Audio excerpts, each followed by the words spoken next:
So I want you to imagine like a sealed biodome where the climate controls are just slowly, irreversibly failing. Right. The inhabitants inside, they don't just die in a sudden flash, you know.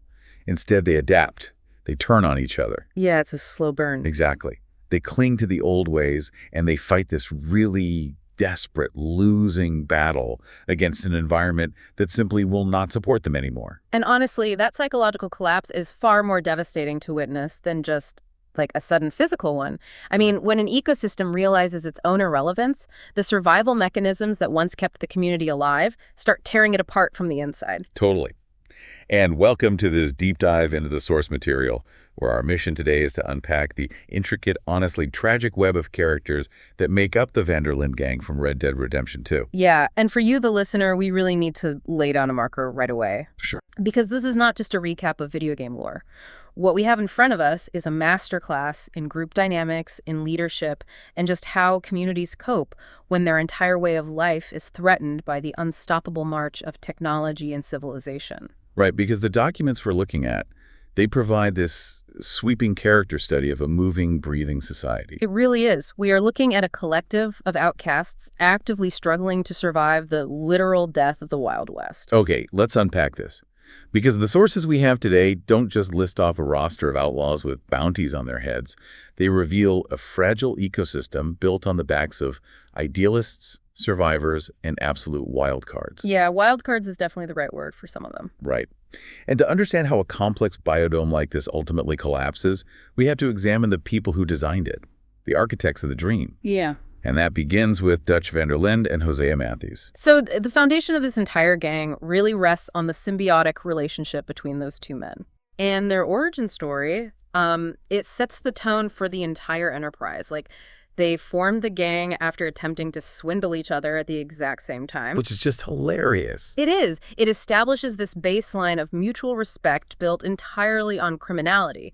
But to really understand the philosophy that they sold to their followers, you have to look at Dutch's background. Right, the Civil War connection. Exactly. He was born into a family heavily involved in the American Civil War, and that conflict forged his intense, almost radical belief in personal liberties. He kind of had this Robin Hood complex, didn't he? Oh, absolutely. He adopted a highly romanticized view of himself as a man fighting to preserve a wild, free America against the constraints of this, encroaching, mechanized government. Yeah, and looking at this dynamic, a very modern parallel jumps out from the notes. I mean, Dutch operates exactly like a highly charismatic, visionary startup founder. Oh, that's a great way to put it.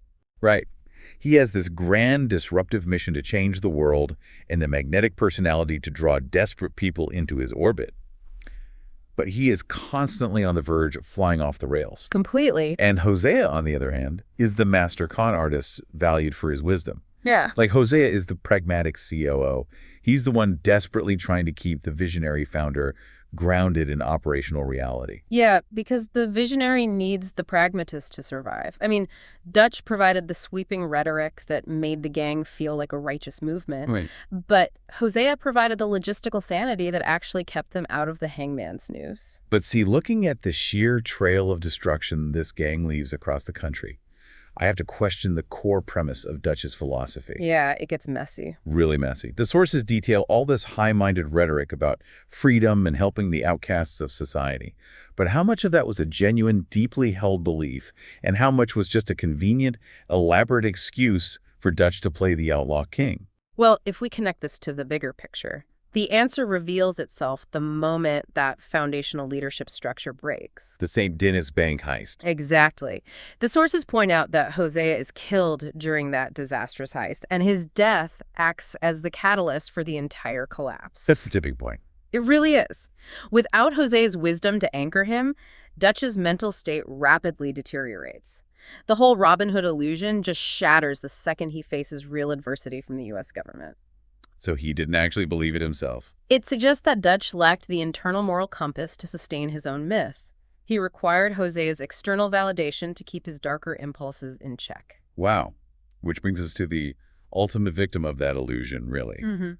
The third pillar of this early leadership structure, Arthur Morgan. Yeah, Arthur. The notes describe him as a delinquent teen, completely lost after watching his criminal father die, right until Dutch and Hosea took him in. Arthur is essentially the prodigal son of this biodome. I mean, his entire childhood was defined by trauma and abandonment. Dutch and Hosea didn't just give him a place to sleep. They filled a massive psychological void. They became his surrogate fathers. And because of that profound emotional debt, Arthur didn't just adopt Dutch's political philosophy. He internalized it as absolute gospel. He really did. He evolved into the gang's primary enforcer, this blunt instrument used to protect this fragile society. And the tragedy is that Arthur sacrifices his own future to keep Dutch's dream on life support.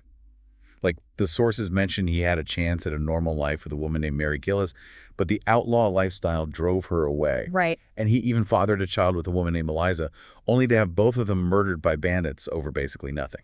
It's heartbreaking. And the sheer weight of losing his biological family and then his chosen family, it forces Arthur to double down entirely on Dutch's gang. It's the only reality he has left. And that absolute devotion highlights a terrifying vulnerability. How so? Well, when an enforcer is entirely dependent on a leader for their sense of family and purpose, they can be convinced to commit unspeakable acts in the name of loyalty. Oh, wow. Yeah. And Dutch understood this mechanism perfectly. He didn't stop with Arthur.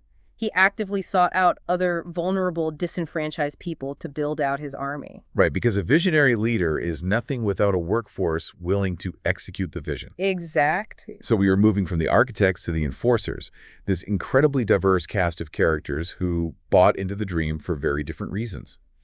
Reading through the roster, it's clear Dutch targeted specific psychological profiles. He collected people who had been failed by conventional society. I mean, Javier Escuela is a prime example. The revolutionary. Right.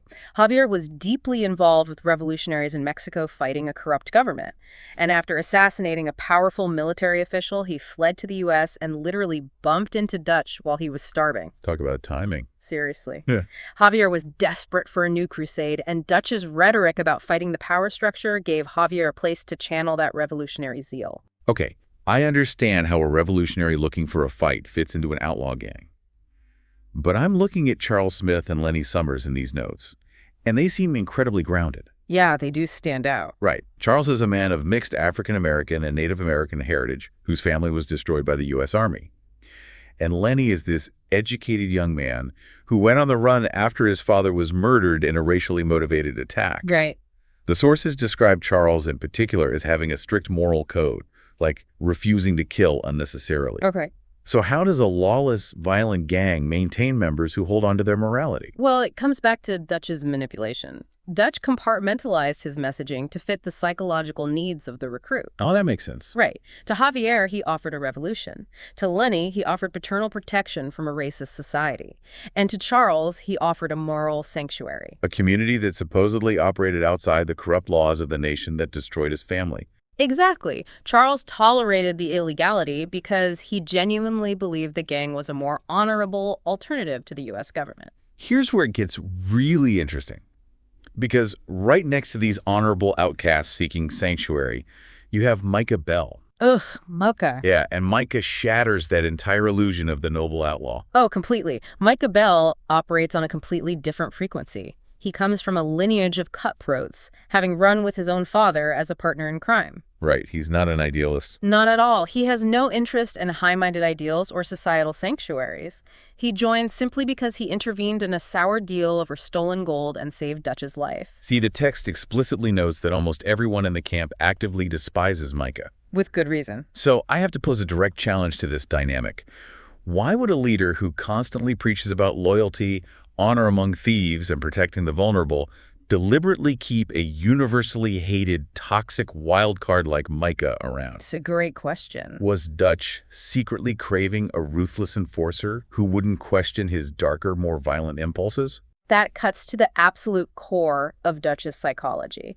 Honestly, Micah isn't an anomaly in Dutch's plan. Micah is the manifestation of the decaying mask. Oh, wow. While Hosea appealed to Dutch's better angels and demanded restraint, Micah fed his worst instincts and encouraged chaos. I mean, Micah's very first major contribution to the group was pushing a botched plan to rob a ferry in Blackwater. The inciting incident. Exactly. That singular catastrophic failure is the inciting incident that forces the gang into an unending cycle of running from the law.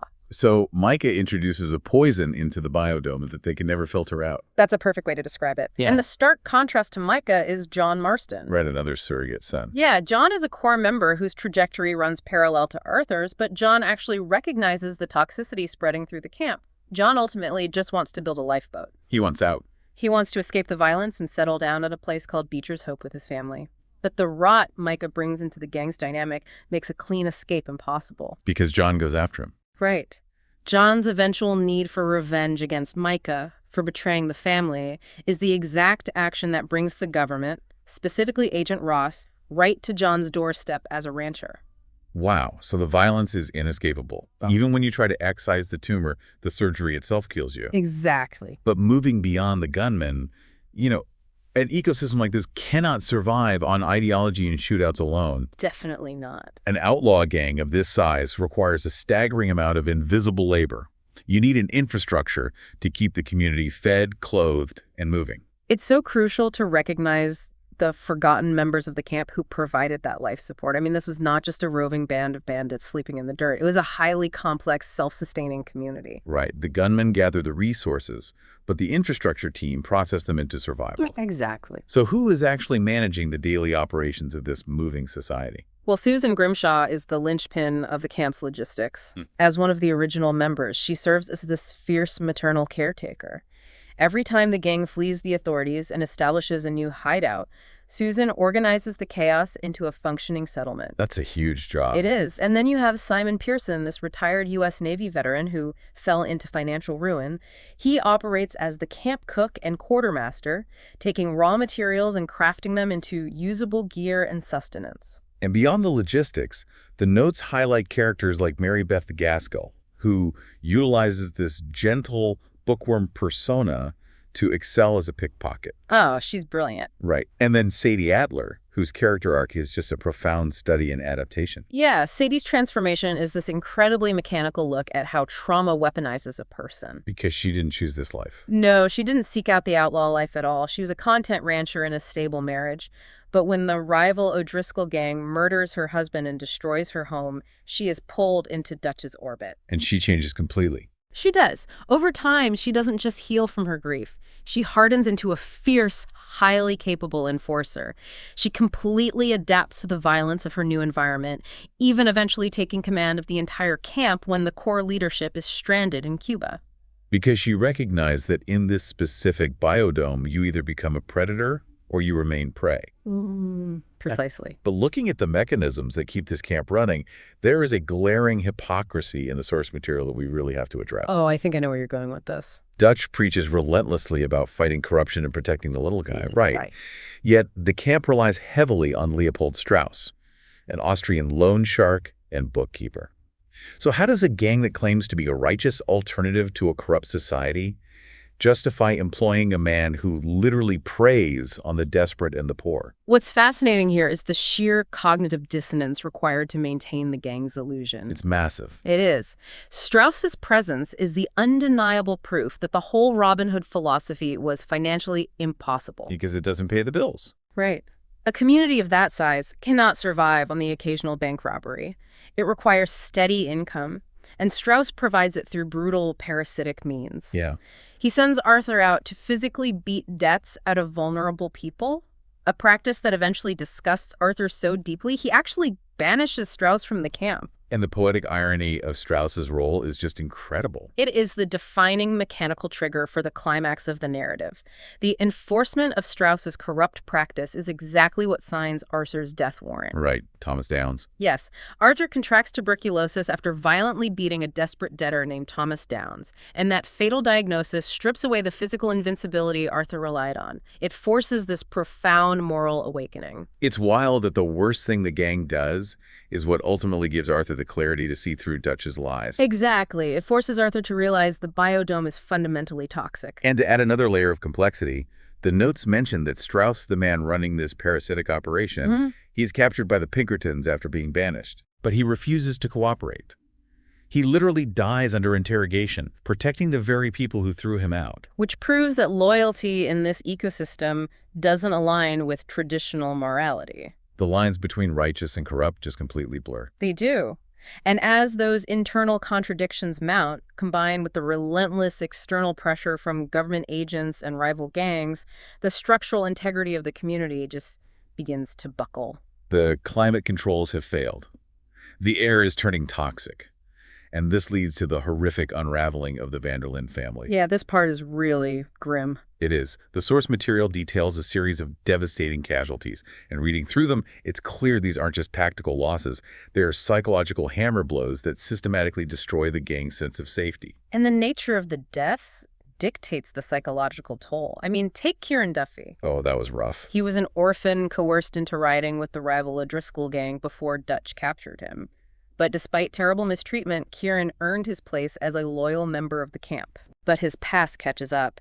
The O'Driscolls abduct him, torture him, and send his decapitated body riding back into the camp at Shady Belle, holding his own head. Which, I mean, that isn't just a casualty. That is psychological warfare. Oh, absolutely. Seeing that ride into the center of your home completely shatters any illusion of physical security. And Arthur carried immense guilt over failing to protect him. And then, shortly after, the gang loses Sean McGuire. The Irish thief. Yeah, Sean was a lively, energetic guy. During a setup in the town of Rhodes, he is abruptly shot in the head. And while Kieran's death destroyed their physical security, Sean's sudden death shattered their psychological armor. Because it proved they weren't untouchable. Exactly. It proved that Dutch's grand plan offered no actual protection. And this realization completely breaks Karen Jones, a camp scam artist who spirals into fatal alcoholism.